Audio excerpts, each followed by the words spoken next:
firman kita di pagi ini. Boleh bugem, bugem. Saya yang gemuk, gempuk. Ya sebelumnya siapa tahu ada jemaat baru yang belum kenal saya. Siapa Bapak kacamata ini gitu ya? Nama saya Pendeta Freddy, Bapak Ibu, saya dari Pangkal Pinang. Saya pelayanan di gereja satu-satunya yang punya tetangga masjid di tengah lapangan Merdeka itu, gereja tertua di Kepulauan Bangka Belitung. Seharian juga saya pelayanan di Kementerian Agama, jadi saya PNS dan saya pendeta. Oke, sudah? Ya. Bapak Ibu, tema perenungan kita di pagi ini berjudul ada kemuliaan di balik penderitaan. Ya. Roma 8 ayat 18 sampai 30. Nanti kita nggak perlu baca semua. Bapak Ibu akan baca di rumah. Silakan ayat 18 sampai 30. Next. Nah, Bapak Ibu siapa sebelum berangkat ke sini ngopi? Ada yang ngopi? Saya tadi ngebut supaya saya bisa ngopi di Toko Ali. Pas sampai sana, apa nama kopi yang samping BCA? Nah, ya. Kok sepi? Saya berharap ramai, biar saya mampir. Terbalik saya. Enggak lah, nggak usah lah, nanti takut terlambat ke gereja. Jadi saya keliling, lihat biang lala. Baru kali pertama saya lihat Bapak Ibu, puji Tuhan, karena sering kali kami bahas di sana. Kapan ya ada kesempatan lihat biang lala? Saya mau naik, belum buka. Saya mau selfie pagi-pagi gitu rencananya. Wih, ada pendeta pagi-pagi naik biang lala gitu kan. Nanti bikin malu jemaat GPI kan. Ya, puji Tuhan Bapak Ibu Saudara, kita bicara tentang sesuatu yang sangat dinikmati rata-rata pria-pria, ngopi. Bangka Belitung sekarang terbiasa sekali dengan kopi.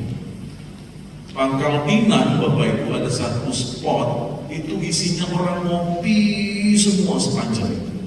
Saya nggak tahu ya, dari pagi sampai malam itu rame terus. Dalam hati saya, apa mereka nggak ada kerjaan lain namanya? Apa itu kerjaannya? Kopiers. Nggak pulang-pulang, apa nggak dimarahin istrinya?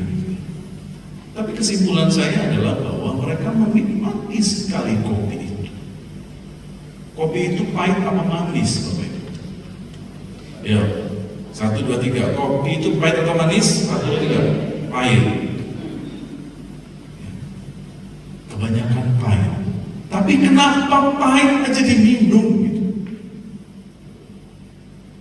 Penderitaan itu pahit atau manis? Pahit. Tapi orang tidak suka sama penderitaan. Kok beda dengan kopi yang pahit? Banyak sekali orang suka. Next. Nah, kopi itu nikmat loh. Tapi kenapa dibilang derita itu sakit? Jauh dari yang namanya kenikmatan. Orang berusaha untuk menghindari yang namanya derita. Tetapi Bapak Ibu, di Jumat Agung kemarin, penderitaan itu dilalui oleh Yesus. Bapak Ibu tahu sejak kapan Yesus menderita? Di titik salib yang keberapa? Ternyata tidak, Bapak Ibu. Via Dolorosa itu bukanlah penderitaan awal Yesus. Kalau Bapak Ibu baca ya, ternyata Yesus itu sudah menderita sejak dia di mana? Taman Getsemani. Taman Getsemani, Bapak Pendeta, baik-baik saja kok. Yesus di sana bersama dengan murid-muridnya. Ternyata enggak, Bapak Ibu. Menurut penelitian, Yesus itu sudah menderita yang namanya hematidrosis di Taman Getsemani. Menurut penelitian medis, hematidrosis itu adalah sebuah kondisi medis di mana tekanan emosional ekstrim menyebabkan pembuluh darah kapiler pecah ke dalam kelenjar keringat. Sejak di Taman Getsemani itu Yesus sudah menderita. Apa efeknya ini? Oh, ternyata efeknya ada Bapak Ibu. Seberapa menyakitkan kondisi ini? Kondisi ini membuat kulit itu jauh lebih sensitif. Jadi hanya sentuhan sedikit baik, sakit. Apalagi dicambuk, apalagi dilukai, apalagi dipaku, itu jauh lebih menyakitkan. Supaya kita tahu, bukan pada saat Yesus dicambuk, dipakai mahkota duri, pikul salib, ditombak lambungnya. Oh enggak, sebelumnya itu sudah sakit. Dan Yesus lalui itu semua. Tapi persoalan Bapak Ibu, kenapa manusia kok bilang sama-sama pahit, tapi yang satu disukai, yang satu dibenci, bahkan dihindari. Next. Kenal sama Bapak Nio, Opung Trump. Semoga marganya bukan si Homping ya, marga yang lain. Bapak Ibu, saya mau ceritakan, kita bicara tentang dunia dulu sedikit ya, baru nanti kita tarik ke kehidupan kita masing-masing. Donald Trump sedang sensitif dia ini, sukanya perang gitu, apalagi sekarang perang ekonomi. Bapak Ibu tahu tarif pajak Indonesia masuk ke Amerika berapa? Naik Bapak Ibu, udah 30 lagi, 47 sampai 60 hari ke depan. Jadi barang-barang kita ekspor ke Amerika itu kena pajak, sehingga pendapatan kita semakin kecil. Itu akan membebani banyak hal Bapak Ibu. Orang ekonom menyebutnya dengan Trump effect. Efek dari kebijakan Trump ini, pabrik tutup, Sritex sudah tutup, sudah berapa ratus ribu, banyak sebelum Lebaran kemarin tutup. Harga melambung tinggi, iya. Pengangguran massal, iya. Hubungan diplomatik rusak, iya. Dan orang-orang bilang kondisi sekarang itu jauh lebih buruk daripada COVID-19. Ini efeknya. Ya, Pak Jokowi waktu itu sudah pernah bilang, kondisi sekarang waktu dia ngomong waktu COVID itu, ini belum apa-apa. Nanti efek dari COVID itu akan lebih parah. Ternyata ini. Mental health itu naik tinggi, emosi, kejiwaan, psikis, diobrak-abrik, hancur-hancuran. Banyak orang stres, terutama orang-orang di Amerika. Penjual-penjual mainan yang menggunakan mainan dari China karena murah dan bagus, itu sudah stres, terganggu mentalnya. Jadi kalau orang bilang efek domino itu adalah efek yang ngaruhnya kemana-mana. Dan Bapak Ibu nggak bisa bilang, gak ada efek apa, sampai ke Tunggu Bali, sampai ke Bangka Belitung, sampai ke Indonesia, kebijakan-kebijakan Pak Prabowo itu efeknya pasti sampai ke sini. Salah satunya efisiensi. Orang-orang yang duduk di pemerintahan tahu itu. Alat tulis kantor kami Bapak Ibu, itu efisiensi sampai 90%. Ya. Jadi kalau kami nge-print sekarang, bolak-balik kertas bekas kami pakai. Karena nggak ada lagi duit untuk beli kertas baru. Sehingga kami diminta untuk paperless. Tidak ada lagi kertas di atas meja. Semua harus serba PDF, WA, screenshot. Efisiensi. Tidak ada lagi kegiatan-kegiatan di hotel. Ya, BBM dikurangi. Jadi BBM saya tadi saya isi setengah, mungkin nanti sampai global atau mogok. Tidak bisa full seperti dulu. Efeknya kemana-mana Bapak Ibu, efek domino.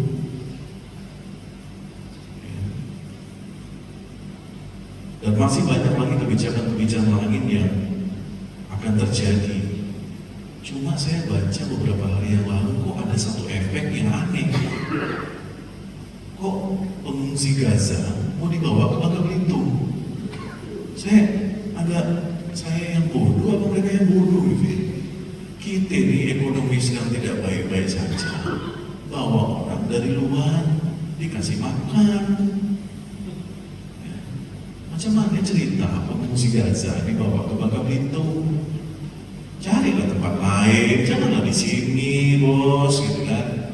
Kita aja lagi susah gara-gara kasus timah, pula dikasih beban.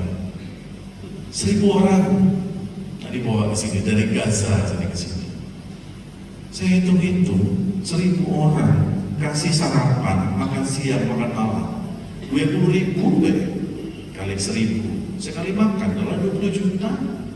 Gue hitung-hitung Bapak Ibu sekali 30 hari sebulan 1,8 M. Hanya beri makan orang. Lalu mereka teriak-teriak di luar sana bahwa kita defisit anggaran, tidak ada anggaran untuk buang sampah, tidak ada anggaran untuk petugas kebersihan, tidak ada anggaran untuk bayar jembatan emas yang buka tutup tuan. Tidak diagih anggaran. Jadi sekarang macam ini terus Bapak Ibu, kaca kita lewatkan. Jadi hanya tinggal kenangan jembatan. Jadi terbuka terus. Kenapa? 600 juta biaya operasional buka tutup macam ini. Sekali buka listrik besar, sekali tutup listrik buka besar. Akhirnya dia udah terbuka ya. Gak usah bayar apa-apa. Akhirnya apa perkara. Efeknya besar. Menderita, mulai menderita. Sudah mulai. Banyak orang-orang miskin bermunculan. Sehingga risetnya BPS, ya, statistik itu tidak pernah di dalam sejarah Bangka Belitung kemiskinan di tempat kita ini naik di atas 5%. Makin banyak orang miskin di Bangka Belitung ini naik di atas 5%. Zaman dulu Bapak Ibu, semiskin-miskinnya orang Bangka Belitung, lagi ada motor baru di rumah, walaupun nyicil, lagi baca makan, lagi Sabtu Minggu dia baca makan susu, lagi baca makan enak, walaupun miskin. Sekarang Bapak Ibu beli beras aja susah. Efeknya lagi kemana? Kriminal meningkat. Tapi ya itulah, efek domino ini cukup aneh menurut saya. Kata orang banyak miskin, tapi ngapain banyak orang ngantri beli LM? Orang berbondong-bondong ngantri beli emas. Saya cek ke pasar Pangkal Pinang, Gunung Kawi itu tutup terus. Ngapain? Orang nak beli, nak beli barang. Saking banyak duit orang itu. Saya bilang, ini dunia ini lah aneh. Orang susah makan, tapi beli emas, ada duitnya. Kemarin Pak Pendeta ada yang jual 5 kilo Pak Pendeta, matilah. Emas tuh, bukan Pak, beras. 5 kilo sekali jual emas, dari mana-mana duit orang Bangka. Ada. Tapi dibilang miskin, nah, kalah penikmat. Efek domino ini membuat kita tidak tentu hidupnya. Bahkan itu berhubungan dengan keimanan kita. Diobok-obok iman kita ini. Ladak tahu lagi dasar macam mana. Sehingga banyak anak-anak Tuhan mulai tergoncang imannya.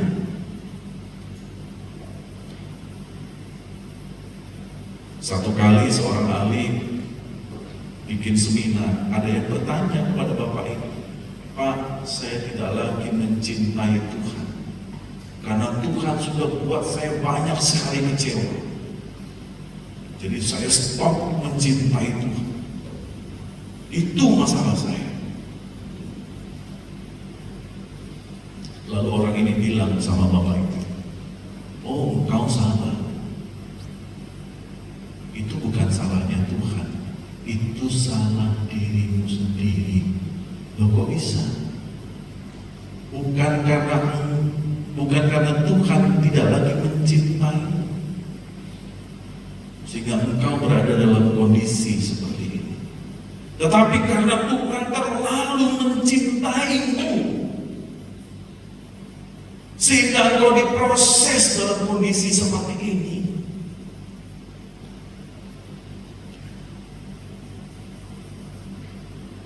Ternyata Bapak Ibu, kita selalu menempatkan diri dengan kacamata manusia pada saat Tuhan menempatkan kita di satu kondisi. Ya kan? Siapa yang sering begitu Bapak Ibu? Pernah kita buat begitu? Sering. Maunya kita, bukan maunya Tuhan. Pada saat maunya kita, yang kita temui apa? Ya itu tadi, kekecewaan. Kita tidak pernah bisa melihat bahwa penderitaan yang kita alami itu membuat kita berpikir bahwa oh, karena Tuhan mencintai saya, Dia menempatkan saya pada kondisi ini sehingga akan membuat saya lebih kuat. Saya akan kasih sebuah gambar yang sederhana buat Bapak Ibu supaya Bapak Ibu memahami bagian Alkitab ini. Next, boleh? Nah, Bapak Ibu, mie itu Bapak Ibu dan saya, ya, bukan mie Bangka ya, mie saya. Di depan mie ini ada apa Bapak Ibu? Katakanlah bukit, katakanlah gunung, katakanlah persoalan, penyakit, persoalan ekonomi, pertengkaran keluarga, ketidakcocokan, emosi, dendam, kebencian, oh macam-macam. Dan ini menumpuk di tahun 2025 dan Bapak itu sedang berada di depannya. Sambil Bapak Ibu berpikir, kira-kira bisa nggak melewati ini ya? Tinggi loh ini, nggak ada loh jalan lain lagi. Apa yang harus kulakukan? Kita masuk sudah bulan keempat Bapak Ibu. Dalam YHGO kita Natalan, Natal Pulih 8 bulan. Ya, Pak Gem siap-siap bikin panitia Natal bulan 10. Berarti tinggal 6 bulan lagi. Cepat. Tapi kira-kira Bapak Ibu bisa nggak ya melewati ini yang orang sebut dengan suffering, penderitaan. Penderitaan si A dengan si B beda. Si A bilang aku sakit, aku menderita. Si B bilang aku bertengkar dengan suamiku, aku menderita. Si C bilang orang tuaku tidak peduli sama aku menderita. Beda-beda kan penderitaan seseorang, beda. Sehingga orang menyikapi 2025 ini pun berbeda. Orang ini seperti orang yang kebingungan, udah tahu nak ngapain. Hanya melihat saja penderitaan itu. Bikin apa ya saya? Next. Kita baca sama-sama Bapak Ibu Roma 8 ayat 18. 1, 2 ya. Sebab aku yakin bahwa penderitaan zaman sekarang ini tidak dapat dibandingkan dengan kemuliaan yang akan dinyatakan kepada kita. Paulus membuat ayat ini kepada para pembacanya berarti ada satu persoalan yang terjadi di sana. Sehingga dia harus membuat statement kepada orang-orang termasuk kita saat ini, Bapak Ibu Saudara. Ya. Ini sebagai booster, Bapak Ibu. Ayo, ini sebuah ayat penyemangat kepada kita. Penderitaan yang Bapak Ibu alami saat ini itu gak ada apa-apanya. Terus kita bilang, wah, Paulus kan hidup di zaman itu. Dia tidak tahu persoalan zaman sekarang jauh lebih susah pada zaman itu. Masa ya? Coba kita lihat next. Penderitaan itu, Bapak Ibu Saudara, efek awalnya itu setiap manusia akan masuk dalam yang namanya kerapuhan dan kegagalan. Betul? Ya. Orang-orang yang punya persoalan kebanyakan dia akan masuk dalam fase itu, dan semua akan merasakan hal yang sama, rapuh dan gagal.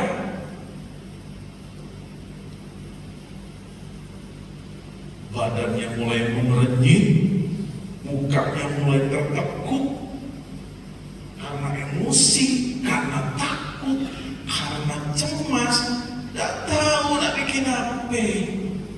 Udah tahu solusinya apa. Aku sangat terbeban dengan persoalan ini. Kita masuk dalam fase kerapuhan dan kelemahan. Semua orang merasakan itu, Bapak Ibu. Dan orang merasakan gagal dalam hidupnya. Aku gagal mendidik anakku. Aku gagal dalam pelayanan. Gagal menjaga keimananku, macam-macam. Semua orang merasakan hal yang sama. Berat, Bapak Ibu. Fisik, emosional, mental health yang tadi saya bilang, itu yang paling banyak terjadi sekarang. Anak-anak Tuhan itu terganggu mental health-nya, psikisnya, cara berpikirnya, perasaannya. Tahu macam mana tahu orang itu terganggu mental health kan? Wah, asal bikin status WA aneh-aneh lah. Aku ingin mengakhiri hidupku hari ini, tapi apa daya, masih banyak cicilan. Ya, itu terganggu mental health. Pinjol ya, dengan alam lain. Ya. Aku yang meminjam, dia yang membayar. Aneh-aneh buat status itu lah. Gitu. Atau diam, termenung, bengong gitu ya. Ngomong sama ikan, sama ayam, mulai terganggu lah. Ngomong sama ChatGPT gitu. Karena dari kawan tuh, halo ChatGPT, halo, tolong carikan aku baju. Bayarnya pay letter, cicilan bulanan. Bapak Ibu, efek ini Bapak Ibu semua rasakan. Semua anak-anak Tuhan rasakan. Semua iya, berat iya. Next. Nah, kita harus kenal dulu penderitaan itu apa. Jangan hanya ngomong aja. Saya menderita, ada penderitaan. Tidak tahu, aku ngikut kawanku. Dia menderita, aku menderita. Kami sohib. Kami bestie. Oh bestie sama-sama menderita. Macam mana nih? Si kok menguatkan deh. Kita kenalan dulu sama penderitaan, Bapak Ibu. Penderitaan itu Bapak Ibu harus tahu, itu bukan akhir dari segalanya.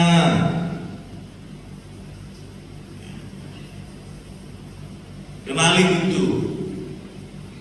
Sehingga jangan lagi masuk dalam kondisi-kondisi orang bilang putus asa. Enggak.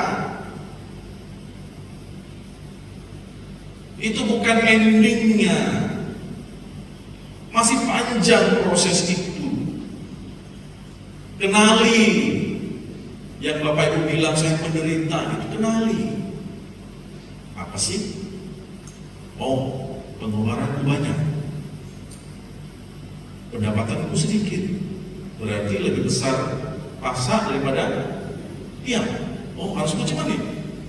Oh, berarti aku harus kurangi gaya hidup nih, kurangi ngopi di luar, ganti ke air putih.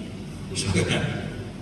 Wah, pengeluaranku banyak, stop merokok, stop makan di luar, masak di rumah sekarang. Misalkan seperti itu contoh kecil Bapak Ibu. Oh, saya menderita sakit, nah tidak sembuh-sembuh, kurang berobat.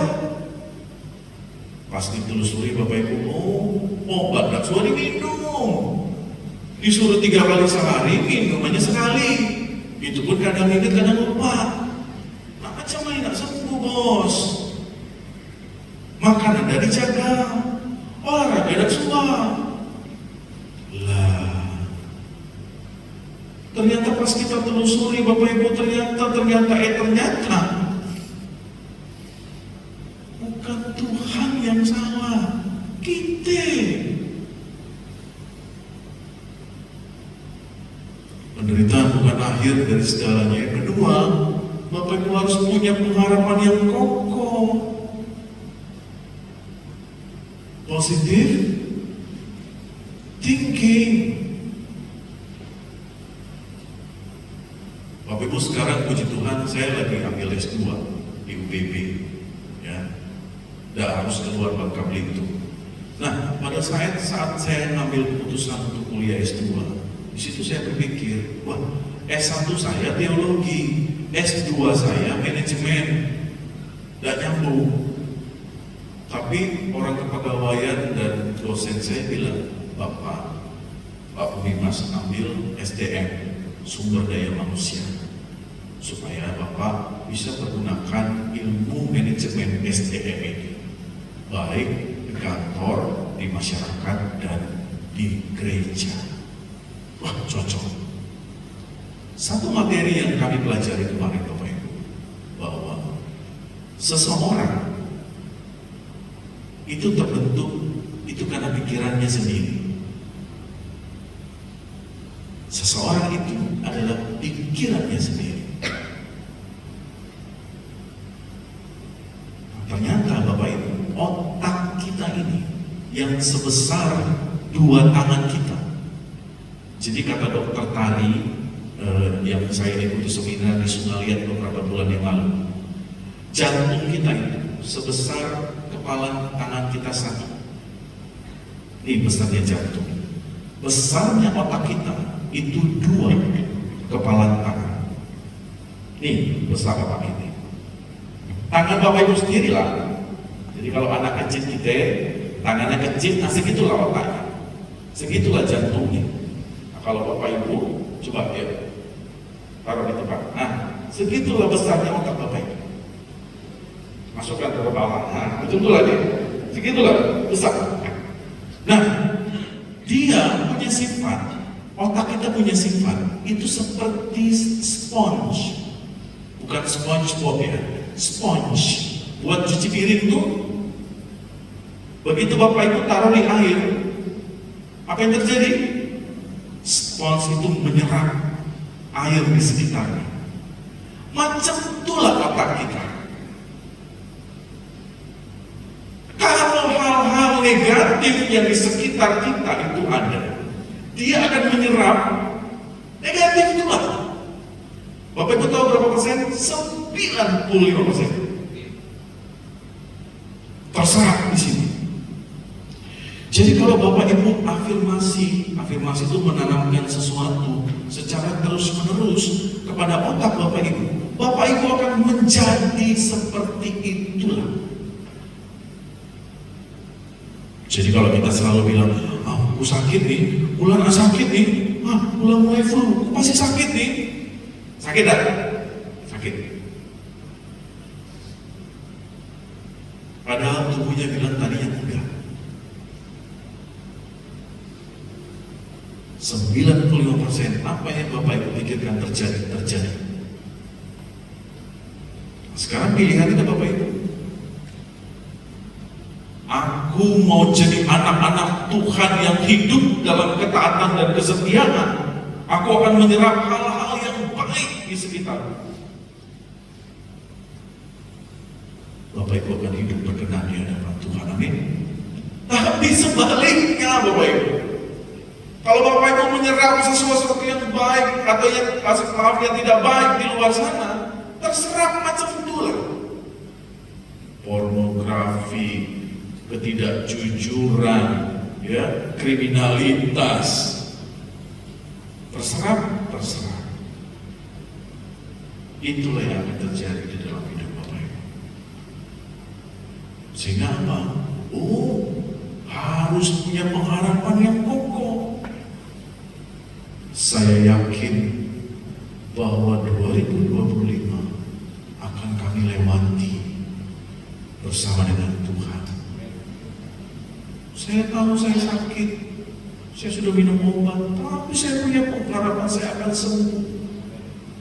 Dan selalu mengafirmasikan dalam pikiran saya pasti sehat, saya akan sembuh, saya akan sehat.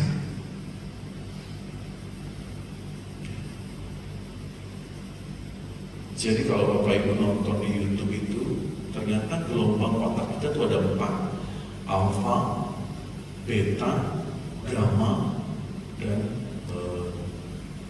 alfa, beta, gamma, delta, 4 ya. Dan 4 satu lagi yang lupa saya. Macam-macam Bapak Ibu. Pagi, bangun tidur, sebelum tidur, pada saat kita sedang saat teduh, nah itu beda-beda efeknya. Bapak Ibu bisa baca atau bisa tonton. Disitulah momen-momen penting bagi orang Kristen. Momen penting kita adalah saat kita bersaat teduh dengan Tuhan. Ada banyak hal yang masuk dalam kehidupan kita. Kita baca firman Tuhan, ada banyak hal yang positif yang kita bisa afirmasi ke dalam kehidupan kita. Termasuk ayat Roma 8 ayat 18 tadi. Penderitaan yang engkau alami itu gak ada apa-apanya sekarang, tapi kemuliaan nanti kau akan rasakan. Tapi kalau basicnya, kalau dasarnya gak kuat, susah kita. Berikut, mengandalkan kuasa Allah dalam penderitaan. Bapak Ibu, ini cerita lama, tapi itu selalu tidak bisa dilakukan oleh manusia. Saya pernah cerita di sini. Bapak Ibu kalau tanya sama ChatGPT, apa strategi iblis untuk menjatuhkan manusia? Ya. Ada keluar tuh Bapak Ibu berapa macam? Ya. Keluar. Yang paling terakhir, yang paling gampang dilakukan iblis kepada manusia adalah mengandalkan kekuatan sendiri. Habis gitu ya. Langsung dibawa jauh dari Tuhan.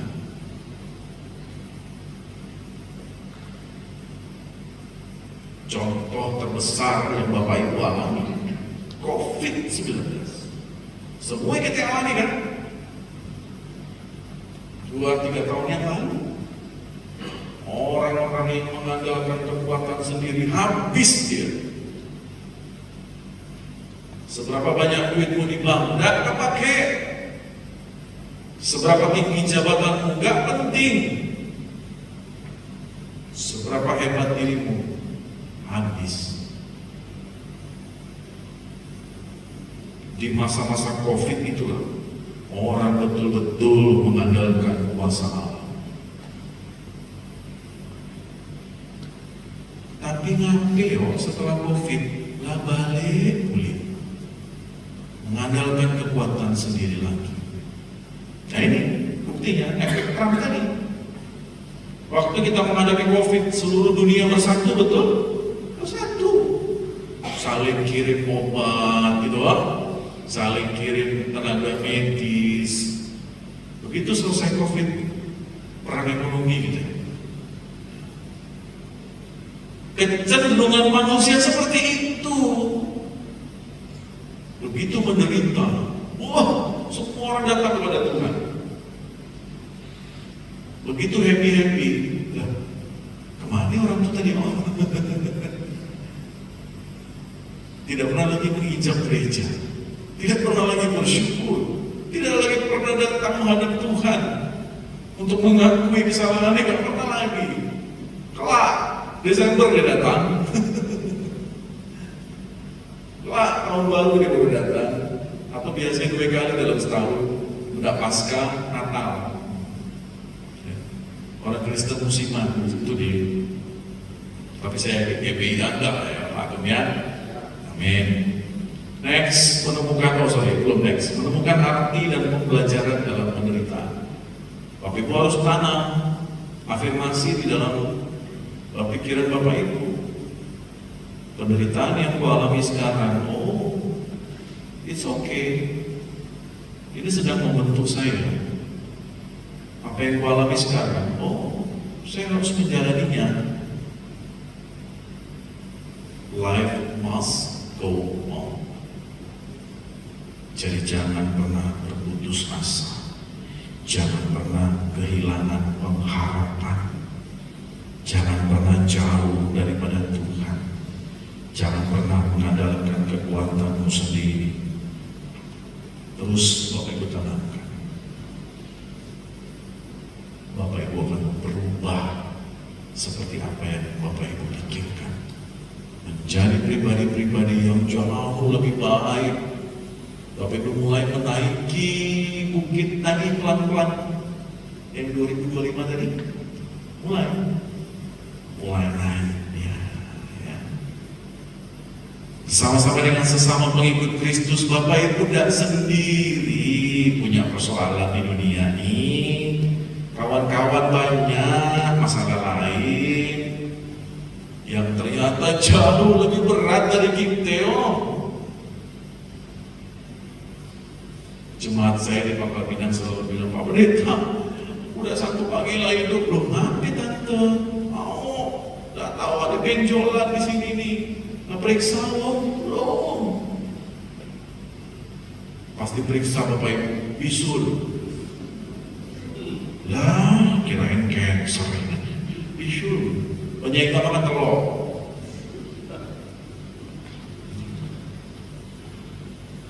Kita sudah takut dengan pikiran kita sendiri. Kita merasa bahwa hidup kita paling menderita.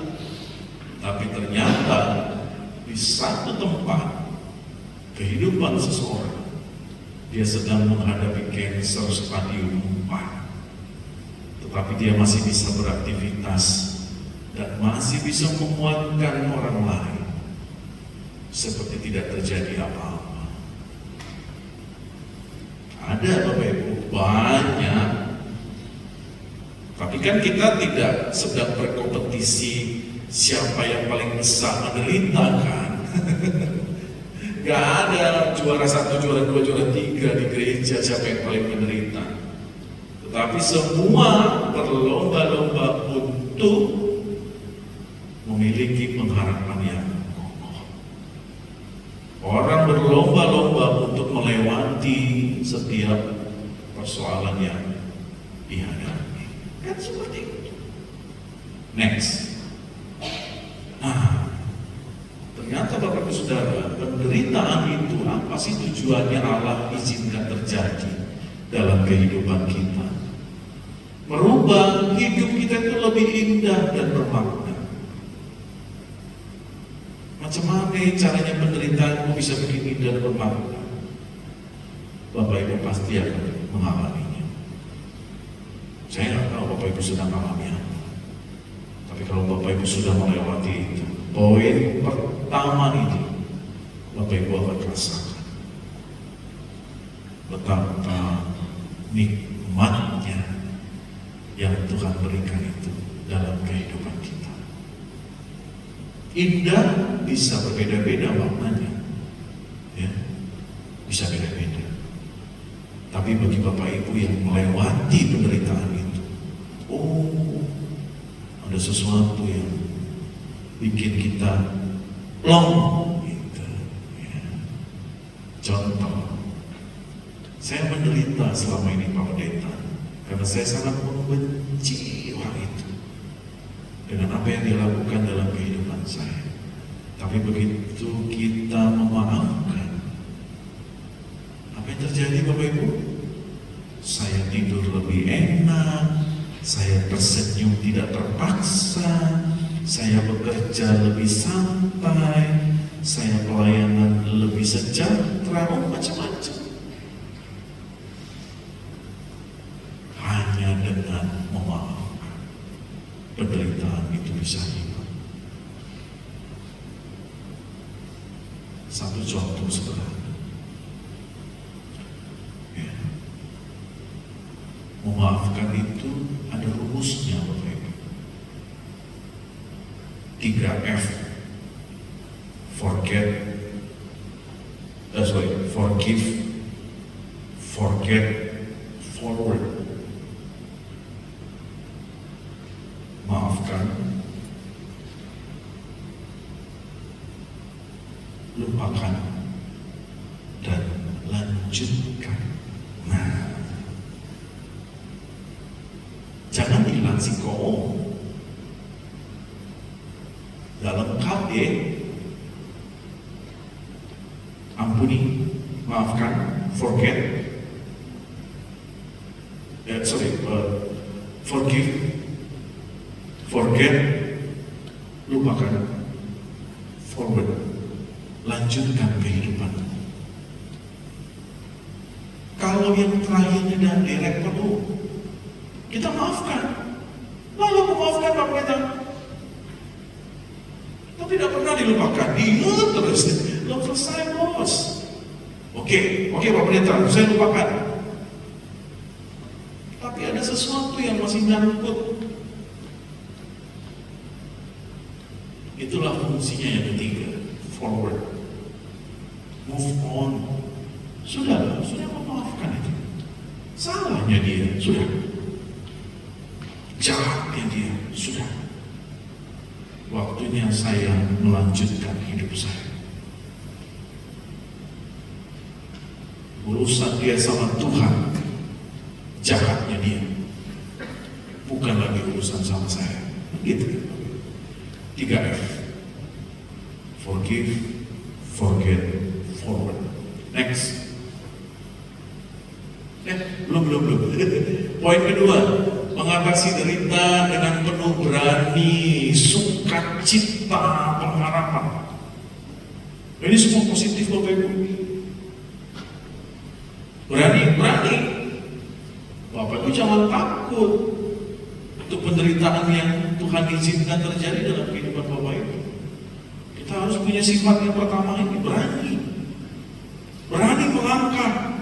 Enggak, saya enggak mau lagi hidup di dalam kebencian, rasa dendam. Enggak, saya harus melangkah.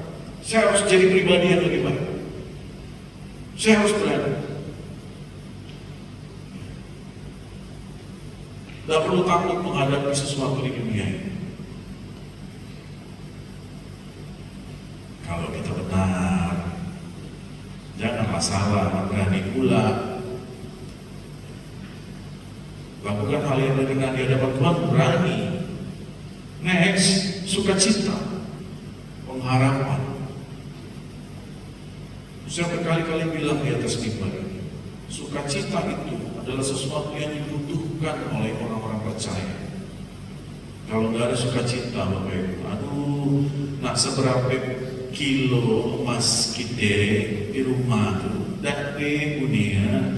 Kalau kita dan sukacita, merenggut istri, merenggut suami, cemberut anak-anak, karena tingkah laku kata perbuatan kita.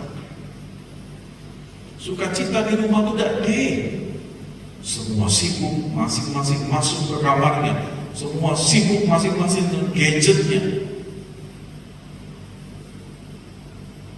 Nggak ada sukacita. Saya kalau kumpul keluarga, saya selalu bilang, nggak ada handphone di atas meja makan. Taruh. Waktunya makan-makan kita sama-sama, ngobrol di atas meja makan. Taruh handphone masing-masing. Ya Allah Tuhan, kami nak foto-foto. No, taruh. Foto sebentar, taruh. Bapak Ibu harus ingat apa yang dikatakan Steve Jobs, penemu Microsoft. Kami menciptakan teknologi itu untuk mendekatkan manusia. Kami ciptakan Apple, handphone, dan lain sebagainya. Itu untuk mendekatkan manusia. Tetapi sekarang orang menggunakan teknologi itu untuk saling menjauhkan. Kita duduk di atas meja makan, pegang handphone masing-masing. Merasa dekat atau merasa jauh? Ngobrol dah? Dah. Dia sedang ngobrol ke kawannya yang di Papua, si Kok ngobrol ke kawannya di Amerika. Tapi tidak pernah ngobrol di meja makan sebelah tuh apel, apel, amal, anak. Steve Jobs bilang begitu, Bapak Ibu. Kami ciptakan teknologi itu untuk mendekatkan manusia, bukan untuk menjauhkan. Sehingga banyak petinggi-petinggi teknologi, anak-anaknya itu tidak dikasih smartphone. Enggak. Karena mereka tahu efeknya. Sekarang tren di Amerika, Bapak Ibu, anak-anak Gen Z itu tidak lagi pegang smartphone. Mereka balik ke handphone yang zaman dulu, yang dapat baca WA, dapat baca internet, hanya terima SMS dan telepon. Kenapa?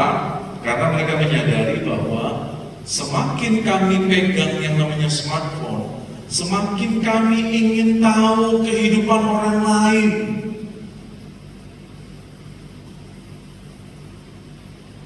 Waktu kami habis untuk mengurusi kehidupan orang lain. Oh, lewat status nih, hari ini dia pagi olahraga, siang dia makan di kafe, malam dia pergi nonton. Kita bisa lebih tahu kehidupan orang lain. Sedangkan kita ngapain? Kaum rebahan. Di tempat tidur nonton orang, nonton live gawe. Ya kan kita lihat, orang tuh olahraga, kita tidur. Orang tuh makan sehat, kita tidur. Orang tuh pergi ke gereja, kita tidur. Jadi lebih banyak kita tidak ngapa-ngapain, tapi ngurusi orang lain. Nah, itulah tren sekarang di Amerika. Tidak ada lagi orang pakai smartphone karena mereka merasa toksik, habis waktunya mengurusi orang lain, sehingga membuat kehidupan mereka semakin tidak peduli dengan dirinya sendiri. Bapak Ibu mungkin pernah baca, pernah lihat ada satu anak SMP kalau nggak salah ya, karena dia lebih banyak rebahan di tempat tidur, hampir 12 jam sehari. Setelah beberapa tahun masuk SMA, dia mengalami keluhan di sekitar pinggangnya. Dibawa orang tuanya ke ronsen, ke dokter, ke ronsen, bengkok, dari mulai tulang belakang sampai tulang pinggul itu bengkok. Setelah ditanya, diinterogasi dan lain sebagainya, lupa pada saat dia tidur, ya namanya anak-anak, sikok kaki ke atas, sikok kaki di mana, tidak pernah tidurnya lurus, dan sekedar dia lah. Dan itu berjalan bertahun-tahun, berjam-jam, sehingga tulang itu bengkok. Nah, saya rasa Bapak Ibu tidak sampai segitunya kan. Paling ini leher, pegel apa ya? Nih, hati-hati ya Bapak Ibu. Saya karena sering pakai laptop, karena banyak tugas. Sekarang saya mengalami trigger finger. Nih, Ini nggak bisa balik Bapak Ibu, jadi harus dibantu. Trigger finger namanya. Saya cari tahu apa ini ya, kok nggak bisa balik? Karena terlalu lama menggunakan mouse, berjam-jam cari tugas, cari bahan khotbah, apa lain sebagainya. Ternyata ini ketarik Bapak Ibu. Saya baca di Google, trigger finger itu adalah sebuah semacam trauma saraf karena kegiatan yang terlalu ekstrim atau berulang-ulang. Jadi kalau Bapak Ibu atau yang sekarang muda-muda, kalau main apa namanya itu, yang buat olahraga tuh, nah dipencet-pencet itu, tapi karena terlalu lama konsumsi itu bisa trigger finger. Lutut juga sama ketariknya. Jadi harus dioperasi, disuntik atau dikasih semacam krim. Nah ini udah mulai nih Bapak Ibu. Tapi kalau sudah mulai dingin, langsung katanya, apa itu? Masa dibantu? Ya, semoga Bapak Ibu jangan begitu ya. Karena terlalu ekstrim kerjaannya. Ini sangat mengganggu. Makanya tadi saya pegang mic sebelah kiri, biasanya kanan. Kalau enggak, susah saya pegang. Next. Nah, kalau memang penderitaan itu lebih banyak negatifnya Pak Pendeta, kenapa Allah tuh kasih penderitaan itu? Oh ternyata Bapak Ibu, 3 hal ini yang paling penting. Kenapa perlu yang namanya penderitaan? Karena kita harus diingatkan terus-menerus. Poin pertama ini, hidup kita itu rapuh dan rentan. Jadi jangan sekali Bapak Ibu merasa tidak ada di poin yang pertama. Karena kalau kita diingatkan terus poin pertama, disitulah kita datang kepada Tuhan. Minta ampun sama Tuhan. Saya nggak sanggup Tuhan. Mampukan saya. Bantu saya. Berikan saya kekuatan. Itulah yang Bapak Ibu harus ucapkan di setiap Bapak Ibu harus bertekuk lutut berdoa kepada Tuhan. Disitulah Bapak Ibu harus tahu sebelum Bapak Ibu masuk dalam tidur Bapak Ibu. Stop. Sadar nih. Masuk dalam rasa syukur setiap hari. Terima kasih Tuhan. Engkau bawa aku memahami betapa aku rapuh tanpa Tuhan. Yang kedua, kita harus menyadari kita tidak diciptakan untuk dunia ini. Tidak ada yang lifetime, hidup selamanya, dek. Kalau orang cari umur 100 tahun sekarang pelajaran. Ada yang 100 tahun di tubuh hari ini? Tidak ada lagi lah. Di Pangkal Pinang telah selesai semua. Jemaat kami 105 2 tahun yang lalu. Tapi ya kondisinya tidak bisa ngapa-ngapain lagi lah. Opa, kita berdoa, Opa, kita perjamuan kudus, matanya udah bisa lihat, sudah di kursi roda, 100 tahun itu sudah sangat jarang. Sehingga kehidupan orang saat ini begitu diteliti paling top 80-an itu rata-rata, bahkan sudah semakin menurun sekarang. 75 lah banyak yang kemo karena udara, karena pola makan, pola hidup, makin mengecil jangka waktu orang hidup.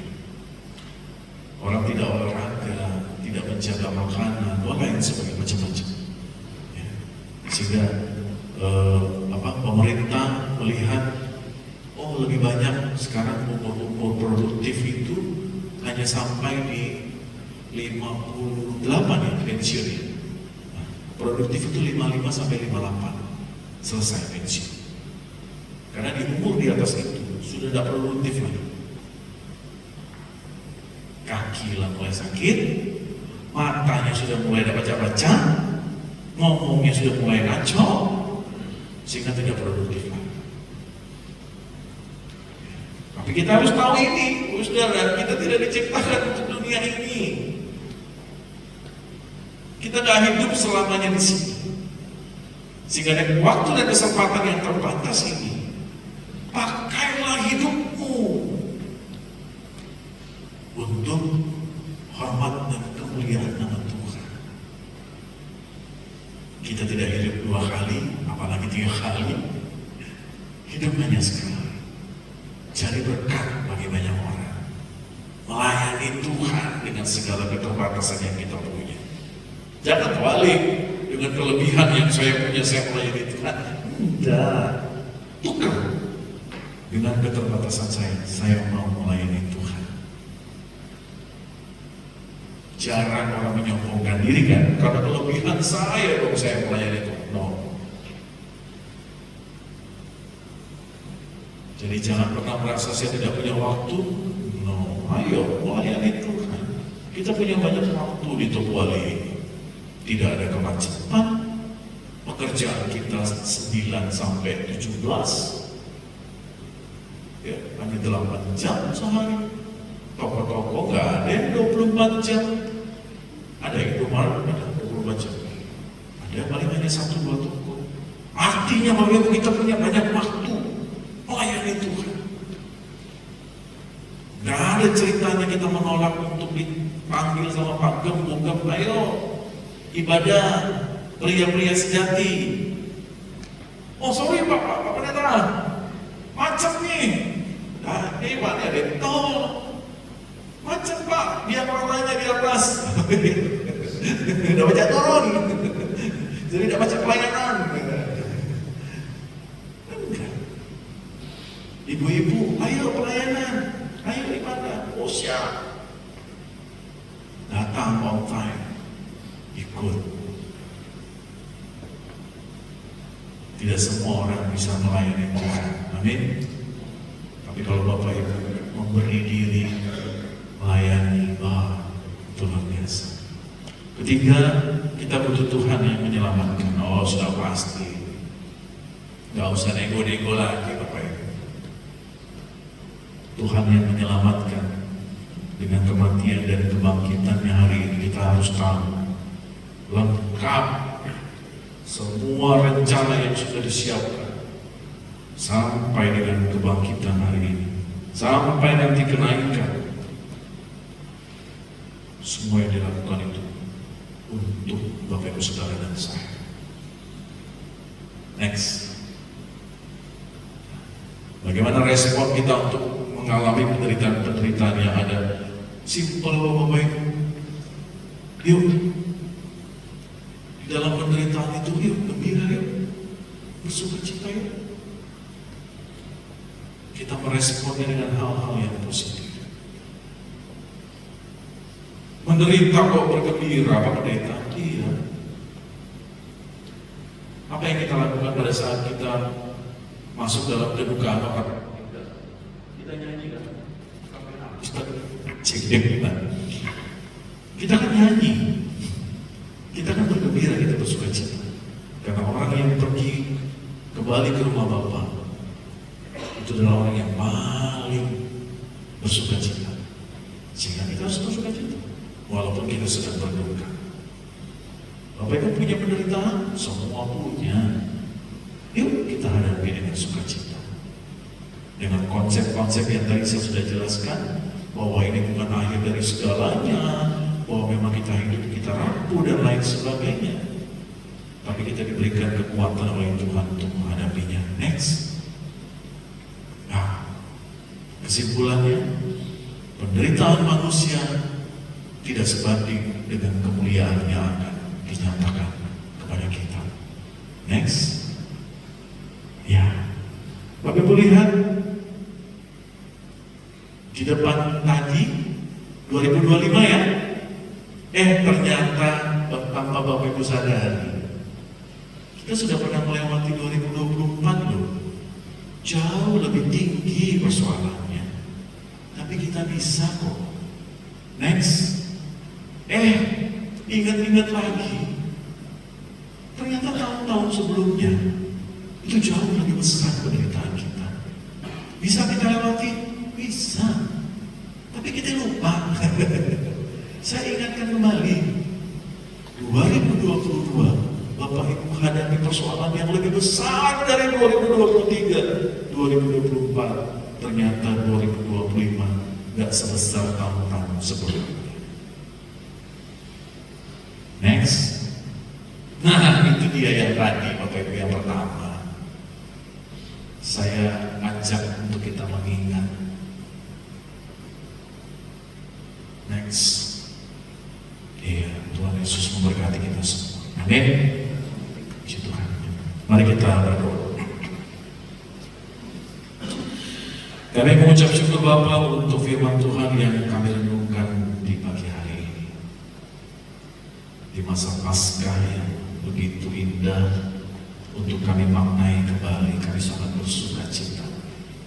Penderitaan demi penderitaan Yesus telah dipatahkan di dalam kebangkitannya, mengalahkan kuasa maut dan memperlihatkan kepada seluruh dunia bahwa Tuhan telah menebus dosa-dosa manusia.